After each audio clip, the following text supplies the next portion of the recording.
to Republican Congressman, now fair and balanced, Mike Bishop of Michigan, who serves on the House Ways and Means Committee. Let's put aside the fact that we do not have details, but of what details we have, it's been somehow scored that this will cost $5 trillion.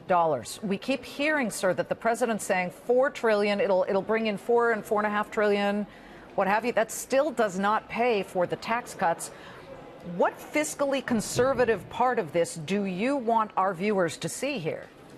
Well, first of all, we don't have all the details in place, and it's impossible for us to pass judgment until we do have those details. Agreed.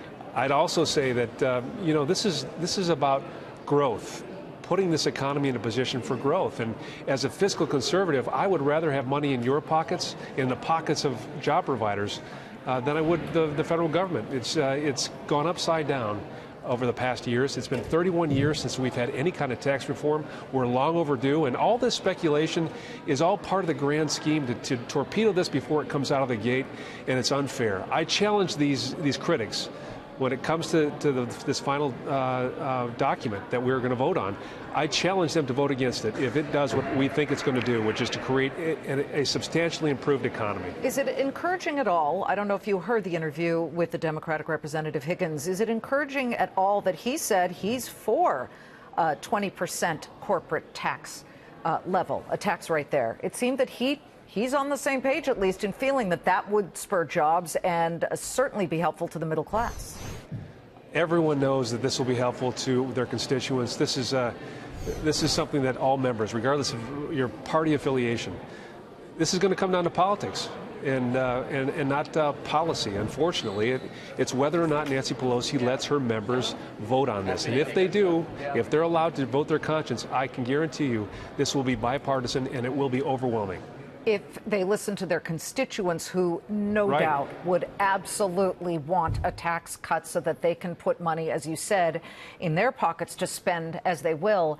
But again, the last time, and it's been decades since we actually had a budget surplus, was under President Clinton, and he had both cut and then hiked tax rates.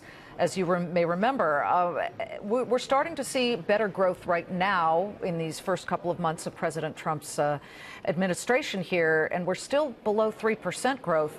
We know that it's time to try something different, but the government's got to run, and that means it's got to have revenue. Where are you going to get that revenue? We need to reinvigorate this economy. We need to jumpstart this economy and get involved in the global economy. We have not changed our tax code since 1986. The iPhone wasn't invented yet.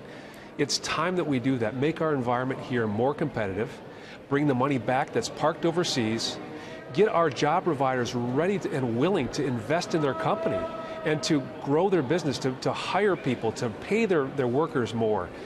That's how you grow an economy, and that's how you do it from the ground up. And we believe that this plan will do just that. And finally, Congressman, this 401k issue has a lot of people very concerned. I've had more people call me and say, Liz, what are they going to do to our 401k? The president getting on Marine One to go to Texas, he today said, well, maybe that's a point of negotiation and a compromise of changing people's 401ks. What can they expect there? Well, first of all, it's a detail that's not been worked out yet. We're still in the process of doing it. But you've heard what they've said, and then people have expected that maybe there's going to be a much tighter limit on how much people can contribute to their retirement. But this is, again, part of the plan to try and torpedo this out of the gate before we have a chance to talk about it.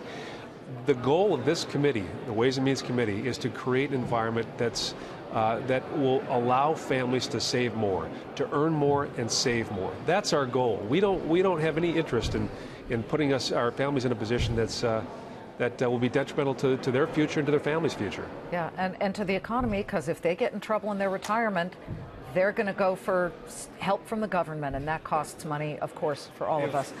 Michigan Congressman Mike Bishop, lovely to have you. Thank you so much.